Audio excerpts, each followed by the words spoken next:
James Billiot, 41 years on death row.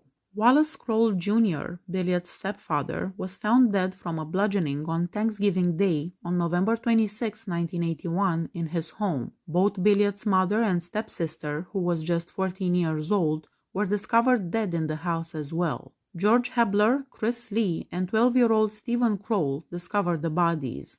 On the morning of November 26, 1981, while returning from Picayune, Mississippi, young Kroll, Lee, and Hebler noticed James Billiot driving Wallace Kroll's vehicle. They quickly proceeded to Kroll's Leetown community house after growing suspicious.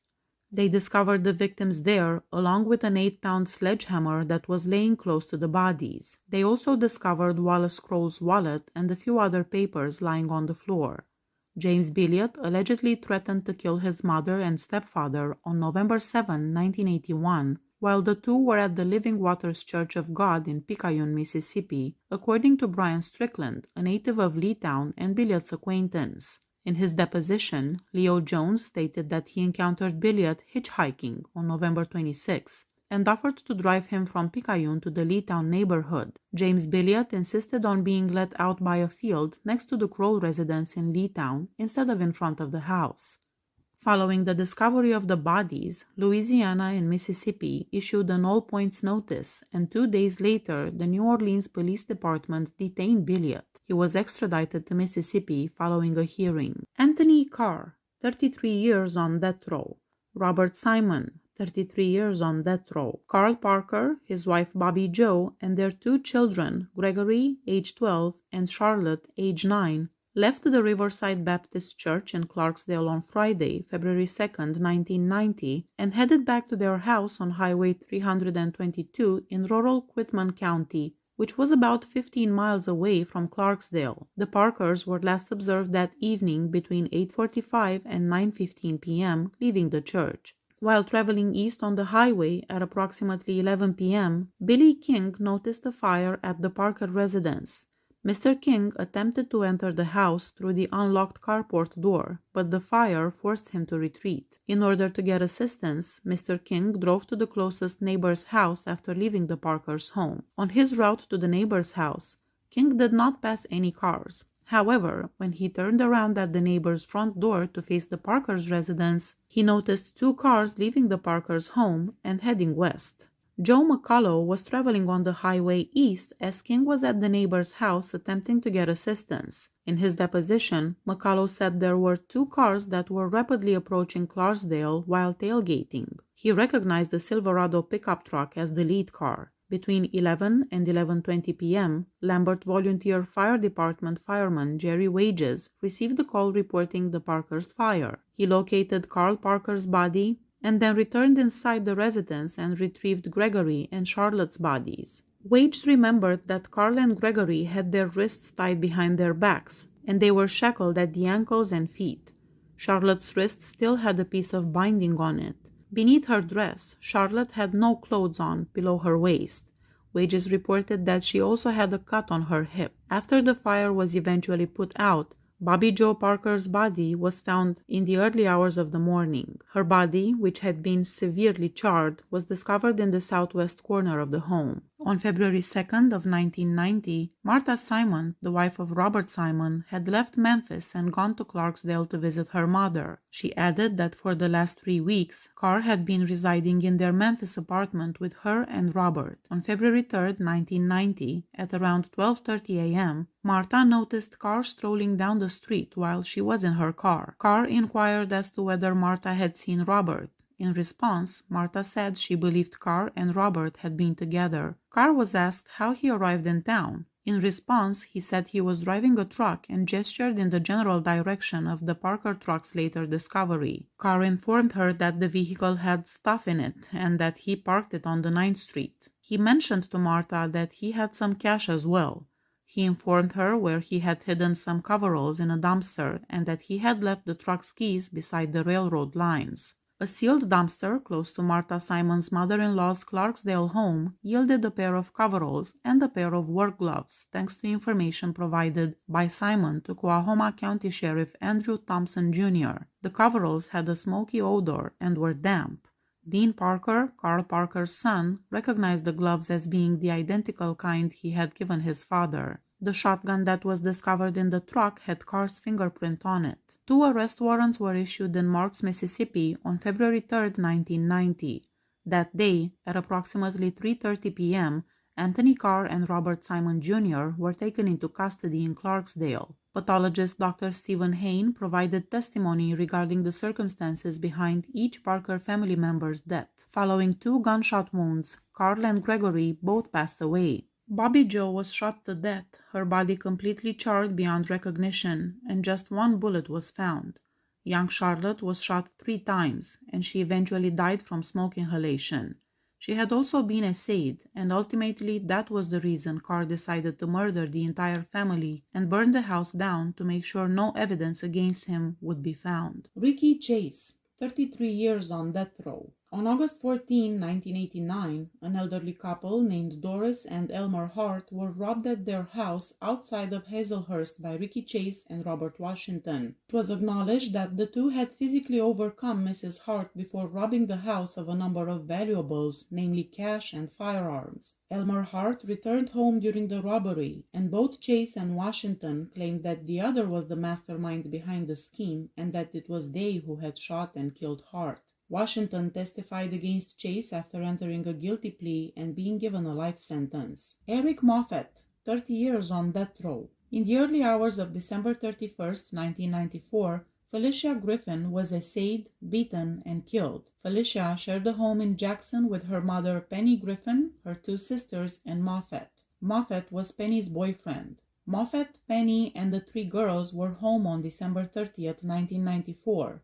Around 9:45 p.m., Moffett departed the house as Penny was getting ready for work. Penny anticipated that Florence Moffett Powell, Moffett's mother, would arrive shortly to drive her to work. Before departing, Penny made sure the kids were okay and secured the door and burglar's bars. Powell stopped by Penny's house, picked her up at the gas station, and drove her to work. Sharita stated in her deposition that she had gone with Powell and had seen him go into the residence in search of Penny. Powell passed away before the trial, therefore she did not testify. Evidence was presented to the jury indicating that Moffett went back to the residence a few hours later, dragged Felicia into the bedroom, abused her, and viciously essayed her by using his fingers and fists. Felicia was just 5 years old. Clyde Wendel Smith, 30 years on death row. A grand jury in Leflore County indicted Clyde Wendell Smith and his younger brother Jerome Pete Smith for the November 7, 1992, robbery murder of Johnny B. Smith, the owner of Sidon Package Store. The jury found Clyde and Jerome guilty of capital murder, and they were both given the death penalty. Roger Thorson, 35 years on death row. In Harrison County, Thorson was given a death sentence in 1988 for killing his girlfriend, Gloria McKinney, while committing abduction. Roger Eric Thorson went to Edgewater Mall in Biloxi on March 4, 1987, with the intention of having a conversation with Gloria McKinney, his former fiancée. He wanted to apologize to Gloria face-to-face because he was concerned that Patricia Cook, his neighbor and lover, might have said something upsetting to her. Thorson's friend Reggie Brazil informed him that McKinney wouldn't be leaving Morrison's until 4 p.m. when he arrived at the mall. Thorson approached McKinney's car as she was leaving the mall, said he was there to apologize, and asked if she would give him a ride to the Cedar Lake exit. She agreed. Thorson begged McKinney to continue driving toward his house when they got to the exit because he still needed to talk to her. Thorson then threatened McKinney with a knife. Until he pointed her in the direction of a rural road, McKinney kept driving at knife point. Then, Thorson gave McKinney the command to undress completely and turn so that her back was to him. Then he placed a gun that he just bought from Paul Quinn, his neighbor, on the dashboard.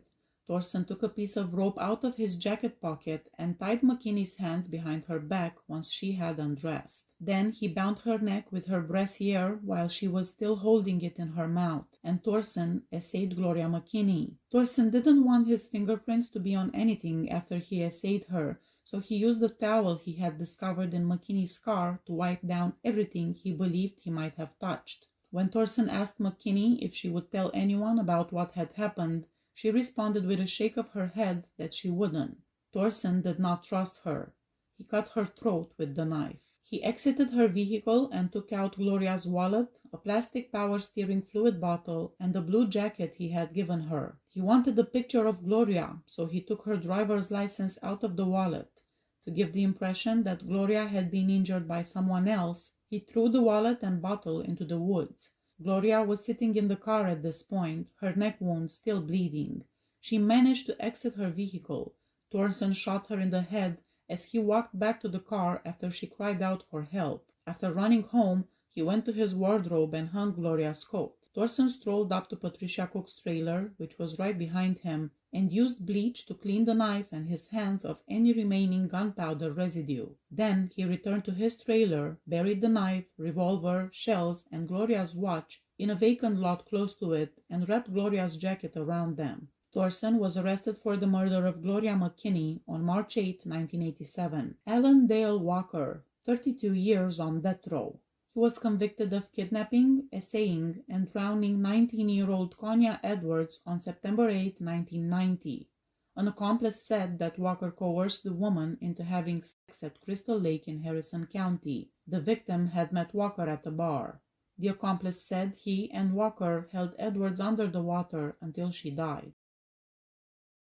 Randy Todd Hug, 36 years on death row. Hug, who suffers from Capgras syndrome, thinks that in 1982, a man who looked exactly like him abducted and killed Richard Good. A Berks County jury found him guilty of the crime and gave him a death by lethal injection sentence. According to court records, he also feels that the food he is eating in prison is sterilizing and controlling him. Hug has been on death row in solitary confinement for over 30 years, while his capital case is pending an appeal. Hug is unable to comprehend why he is sentenced to death, which has led the courts to declare him incompetent.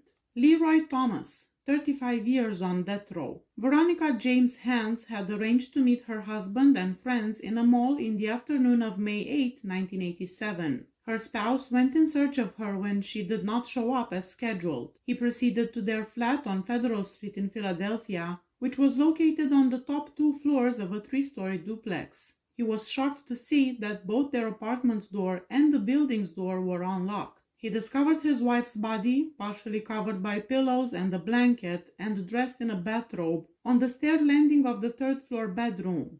She had been stabbed, choked, and restrained while 8.5 months pregnant. She suffered almost 50 stab wounds, some of which fatally penetrated her unborn child and crucial organs. Part of the apartment's 3rd level had been looted. The bedroom had several missing items, including paper money, pocket change, an imitation Rolex watch, Mrs. Hand's high school ring, a gold chain bracelet, more watches, rings, and jewelry, and a pair of fingerless athletic gloves. There were no indications that the flat had been broken into. A window in a bedroom was open. Mrs. Hands usually didn't open the window unless she went to look at whoever was ringing the doorbell. Leroy Thomas, who is also known as Larry Rush, was sentenced to death for the murder. Don Mitchell Tedford, 37 years on death row. After finding Donald Mitchell Tedford guilty of essaying and killing Janine Revac on January 10, 1986, a Butler County jury condemned him to death in 1987. 22-year-old Janine was pursuing a career in interior design. In October or November of 1985, she visited an interior design and decorating company in Cranberry Township, Butler County, known as The Finishing Touch. There she met Tedford, who, as an inmate at the state prison in Greensburg, had been granted work release to find employment at The Finishing Touch. Revac was interviewed by Tedford, and while she was not given a job offer at that time, she expressed encouragement at the chance and promised to stay in contact. Due to a week-long illness, Revac missed work on Friday, January 10, 1986. Her husband and friends tried to call her during the day, but they were unable to reach her. A truck driver arrived to The Finishing Touch at around noon with a delivery, but the front door was shut. The truck driver noticed a young woman in the business, whom Tedford later acknowledged was Revac. She was gone from the house when her husband returned from work, and there was no letter explaining her disappearance. He contacted The Finishing Touch at about 11:30 p.m. after trying in vain to find her elsewhere. Tedford responded and gave his name as Don. In response to Revek's husband's asking Tedford if he remembered his wife, the latter said that he did remember her and that she was a highly talented girl, but he hadn't seen her that day. Revek was reported missing to the local police the following morning by her spouse. She left her car in a shopping center parking lot, which he discovered later in the day. That same day, at approximately 12:30 p.m., two brothers in Washington County going small game hunting discovered a young woman's body on the side of the road. They thought she was dead because of the body's rigidity and discoloration, so they called the police. She wore a silk top, black pants, a wedding band, gold earrings, a gold necklace, and one mesh stocking in addition to her red jacket. She had no shoes.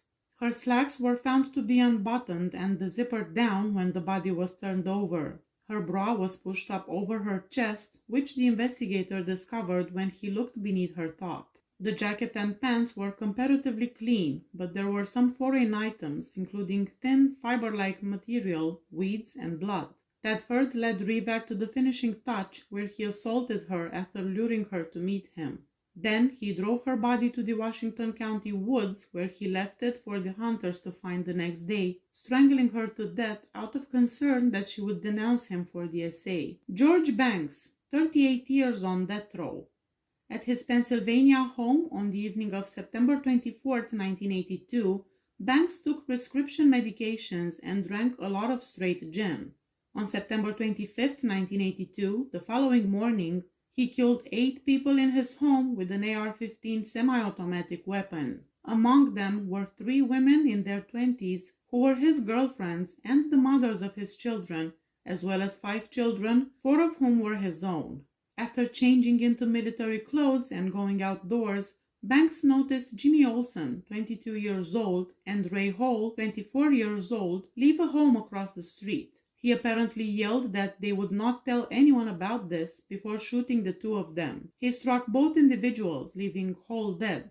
Olsen fortunately lived. Banks sped off. He proceeded to the Heather Highlands mobile home park, where he was attempting to obtain custody of his son, who resided with his ex-girlfriend, Sharon Mazzillo. Banks shot Mazzillo after breaking through the door. Then he shot and murdered his son, who was asleep.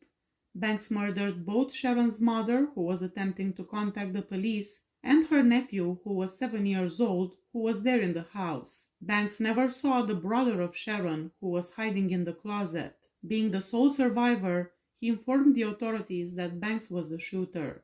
Police linked the shooting of Olsen and Hall, which they had found at Schoolhouse Lane, to the victims they had studied at the mobile home park. Next, they discovered Banks's victims inside his home. After Banks abandoned his car and stole another, police started looking for him. Banks left the stolen car behind, pulled over in a remote patch of grass, and went to sleep. Banks went to his mother's home in Wilkes-Barre once he woke up. He allegedly told her about his crimes. She took him to Banks's buddy, Jacob Witt's house, where he sent her on her way and got ready for a police standoff. His mother was brought to the police base so that Banks could speak with her. To convince the murderer to turn himself in, they tried a number of strategies, such as fabricating a story that was broadcast on the radio, claiming that the children were still alive and in need of blood to survive. That didn't work. After a 4-hour confrontation, it was Banks's former co-worker, Robert Brunson, that was able to persuade him to turn himself in. Robert Wharton, 37 years on death row. After breaking into a house, Robert Wharton and Eric Mason drowned a woman in the bathtub and strangled the man to death. Eric Mason and Robert Wharton were both taken into custody. Wharton received a death sentence and Mason received a life term. When the 2 men broke into Lisa Hart's family's East Mount Airy house in January of 1984, she was just 7 months old. Bradley Hart, 25 years old, was strangled, and her mother Fern, who was 30 years old, was drowned in an upstairs bathtub. The young girl was abandoned in the house, but she made it out alive. Stephen Duffy, 37 years on death row. On February 17, 1984, in the afternoon, Kathy Kernchuk's body was discovered in the woman's bathroom of Genetti's Manor, a restaurant in Dixon City, Pennsylvania. At the age of 19, the victim worked as a server at the restaurant. She was discovered in a pool of blood slumped in the bathroom stall's corner. She had suffered about 30 stab wounds. That day, a yellow Chrysler LeBaron was spotted parked behind the restaurant, according to a later police inquiry. All staff members were routinely questioned, and it was discovered that Stephen Duffy, who was working at Genetti's Manor at the time, had come by the business that day to drop off a W-4 tax form. He was found to be the driver of the yellow Chrysler LeBaron, and the vehicle parked behind the restaurant was positively confirmed as his.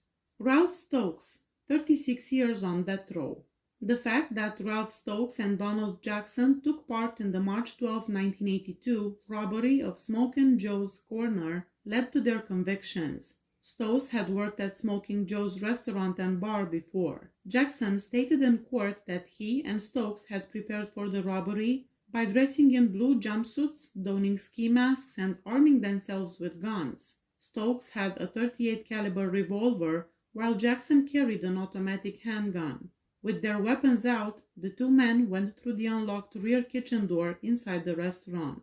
They went up against Renard Mills and Pierre Blasingame, two workers in the kitchen. Around the same moment, Eugene Jefferson, a third employee, came into the kitchen from another area of the structure. After locking the three workers inside the walk-in refrigerator, Ralph Stokes entered the restaurant's office and spoke with Mary Figueroa, the manager and the spouse of one of Smokin' Joe's proprietors. Jackson entered the office, where Mrs. Figueroa and Ralph Stokes were arguing about who had the right to unlock the safe. Jackson then saw that Stokes' ski mask had been pulled up over his face. When Jackson ordered him to cover his face, he retorted that Mrs. Figueroa had already identified him. Along with the other three employees, Mrs. Figueroa was put in the walk-in refrigerator after she unlocked the safe. The others were informed by Mrs. Figueroa that she recognized Trent. Then she tried to be a soothing force for everyone else in the fridge. After putting everyone inside the refrigerator, Jackson and Stokes continued their restaurant looting. A mailman named Peter Santangelo occurred to stop by during these proceedings. Just enough to let the mail through, Jackson slightly opened the kitchen door before shutting it. Fearing he would be recognized, Stokes pursued the mailman, dragging him into the restaurant and telling him to lie on the kitchen floor at the touch of a revolver. Stokes pressed his ear to the refrigerator door to try and listen in on what the people inside were saying. Jackson was subsequently informed by Ralph Stokes that he had been recognized and would need to off the witnesses. At that point, Stokes opened the refrigerator and discharged 3 rounds, killing Mary Figueroa and Eugene Jefferson. When Peter Santangelo saw this happening, he bolted from the kitchen. Mr. Santangelo became the 3rd victim, receiving 3 gunshots when he was besieged at the locked front door. The 2 men then fled the scene. Henry Daniels, 34 years on death row. Daniels took part in a plan on September 1, 1988, to abduct 16-year-old Alexander Porter and hold him for ransom. In order to get Porter to come to a meeting, Henry Daniels and 3 other people staged a fictitious drug transaction. They bound and gagged Porter, took his keys, and shoved him into the trunk of his car.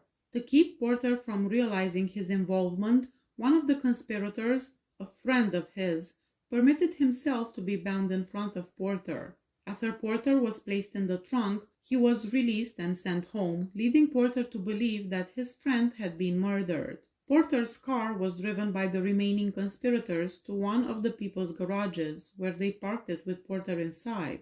They drove to Porter's mother's house in a different vehicle, broke into the house with Porter's key. Then, they broke into his father's house, whom they thought to be extremely wealthy.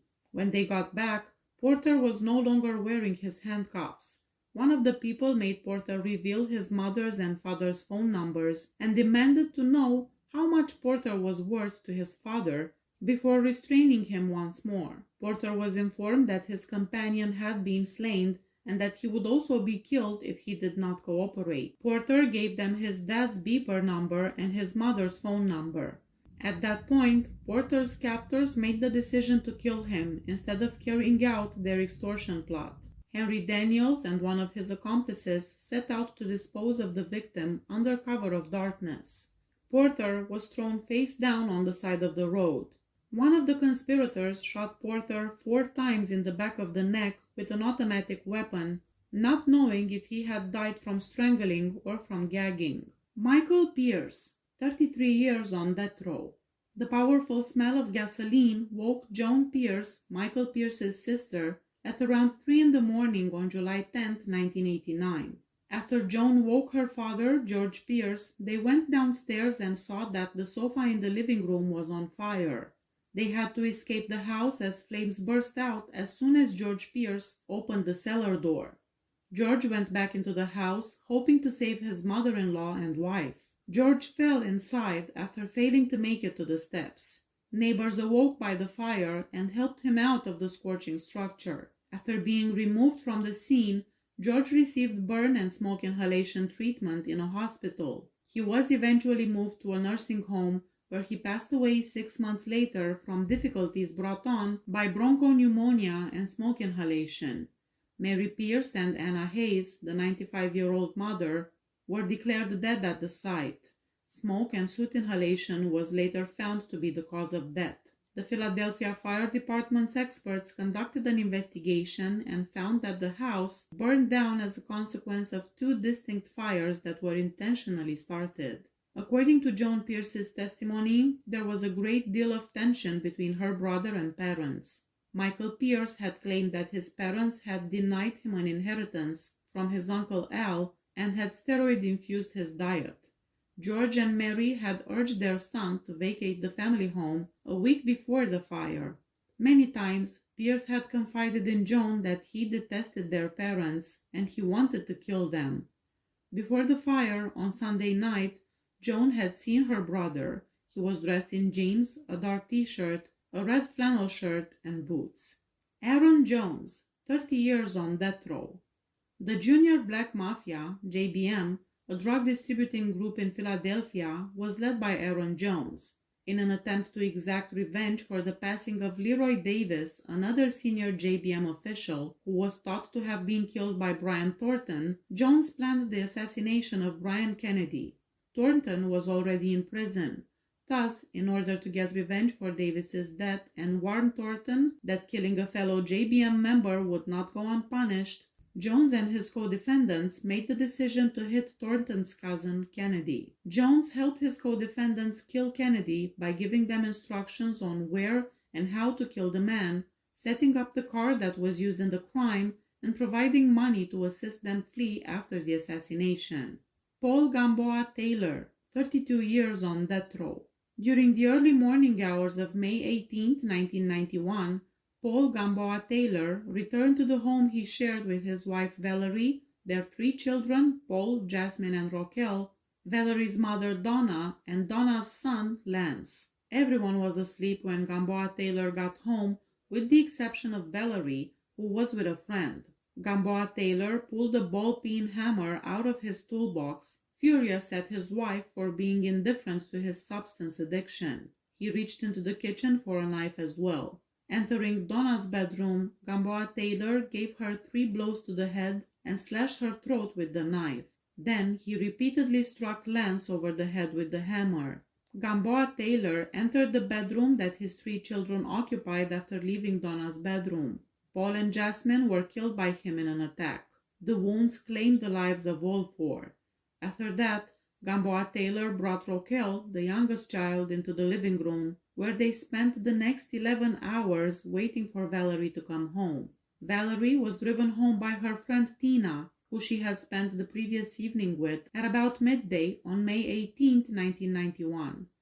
Tina stood by as Valerie went to get a pair of jeans. Gamboa Taylor emerged from the house shortly after Valerie went inside, letting Tina know that she was free to leave. Upon arriving back at the residence, Gamboa Taylor fatally injured Valerie by beating her with a hammer and covering her head with a garbage bag. He tried several suicide techniques and hid the murder weapon under the kitchen sink. Then he requested assistance from the police when he failed. When the police heard screaming, they broke into the house. Blood was all over the place and Gamboa Taylor was in the tub. He was brought to a medical facility for self-inflicted injuries treatment. Later, He turned in a written confession to the police detailing his offenses while he was being held. He was given 4 death sentences and 1 sentence of life in prison. Orlando Baez, 31 years on death row. Baez was found guilty of killing Janice Sissy Williams on January 6, 1987, by stabbing her. Williams had 86 stab wounds to her chest, back, and torso, in addition to 15 to her face, according to the autopsy. She had also been assayed and beaten and would have been conscious during the majority of the injuries. It wasn't until a driver stopped on January 7 after discovering Williams' 2 children walking outside their house while still in their pajamas that her body was discovered. The youngsters guided the driver to their mother's lifeless body on the 1st floor of the residence. The young woman's murder remained unresolved for 4 years until Henry Gibson, a witness, came forward and informed the police that he had saw Baez stabbing Williams that evening while he was in the apartment. Following Williams's death, Baez and Gibson left the 2 kids alone in the apartment with the mutilated body before walking home. Gibson informed authorities that Baez threatened to kill him if he revealed any information regarding the murder, so he remained silent. Baez initially stated to police that he didn't know Gibson. Then he said that Gibson stabbed Williams and he in fact was just trying to save her. Roy Williams, 30 years on death row.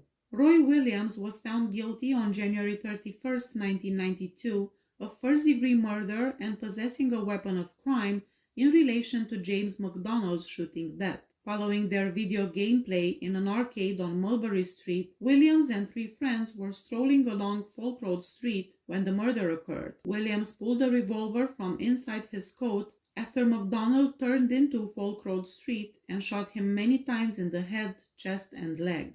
One witness testified during the trial that earlier that day, while getting high at a friend's house, he and Williams discussed the suspect's desire to kill the first white dude they saw. The witness claimed that Williams went back to the same residence after the shooting and boasted about having shot a white boy. Adolescent girls ages 12 and 14, who were the other 2 witnesses, related similar tales while testifying. According to one's testimony, Williams informed her that he had just been freed from jail and had promised to kill the first white man he saw. Williams escaped to Massachusetts, where he committed another murder and several other crimes until he was apprehended and brought back to Pennsylvania to stand trial for the killing of McDonough. The death sentence was imposed on Williams on September 14, 1993. Williams had 3 prior convictions for robbery. In the Massachusetts trials, he was also found guilty of homicide, armed robbery, and assault and battery in a different event. Records from his youth indicate that Williams had beaten his sister 3 times, one of which required hospitalization. He had smashed furniture, threatened his mother with a knife, and acted sadistically towards the family dog. Richard Roland Layard, 34 years on death row. Following Anthony Milano's death on December 15, 1987, Richard Roland Layard and Frank Chester stood trial together in 1988 on allegations of murder and other offenses. Both men acknowledged witnessing Milano's death during the guilt phase, and each claimed the other was the murderer. Both were found guilty of every charge. Milano consented to drive Chester and Layard home. An hour or so later, the 3 people, still in Milano's car, drove into the township's woods, pulled over to the side of the road, and got out. Milano fell on the ground when Chester repeatedly kicked or hit him in the head. Layard killed Milano by repeatedly slashing his throat with a box cutter after jumping on top of him, pinning him to the ground. Stephen Rex Edmiston, 34 years on death row. On October 5th, in the early hours of the morning, 2-year-old Bobby Jo Matthew was taken from her bed. State police questioned Edmiston, a previous boyfriend of the child's grandmother and a friend of the child's parents, in relation to her disappearance. He prepared a map for the police that showed the location of the body, marked with an X. The child was assayed by Edmiston, who also scalped her and broke her skull. She also had burns on her face and chest, as well as a puncture wound in her chest. According to the prosecution, she attempted to crawl under Edmiston's car to get away from the assay, but the hot catalytic converter of the car burned and injured her. This is how the puncture and burns occurred. Robert Hughes, 34 years on death row. After killing restaurant manager Gene Rader, 41 years old, and employee Charles Haggerty, 46 years old, in an execution-style manner, Hughes was charged with 2 counts of first-degree homicide, 2 counts of criminal homicide, and other connected felonies. In the Westchester restaurant, both victims were shot in the head at close range, according to Chester County District Attorney James McAllery. Anthony Reed, 33 years on death row. On July 9, 1988, Mark Lisby stole from his uncle Terence Lisby about $500 worth of crack cocaine capsules, or caps. The following day, the victim told Lisby that he had used the caps but lacked the funds to reimburse him. Lisby was employed by Lawrence Boston, a crack cocaine dealer, and both of these people were trying to join the Junior Black Mafia, or JBM, a criminal organization with its headquarters in Philadelphia. Lisby and Boston, respectively, worked for Kevin Bauman, a member of JBM. The victim met with Bauman to explain the problem and offered to make up the lost money the next week once he realized that Bauman would be concerned about the pills being missing. 2 days later, Boston showed up at the victim's Philadelphia home because he had not been paid by Lisby for the narcotics. Anthony Reed, one of the JBM members, joined Boston. Reed, Boston, and the victim had a brief talk before leaving the residence and heading west on Cumberland Street.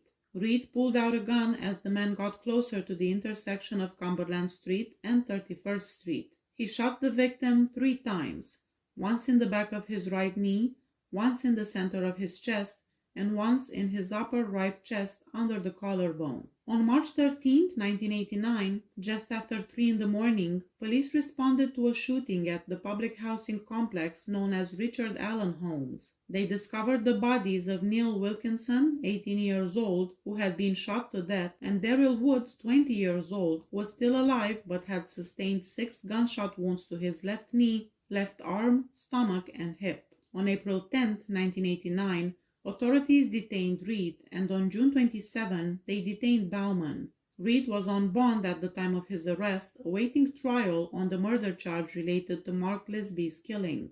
After that, on May 11, 1989, he was taken into custody and accused of killing Michael Waters, a 16-year-old, on March 7, 1989. Please hit that subscribe button if you like my channel. See you next time. Bye-bye.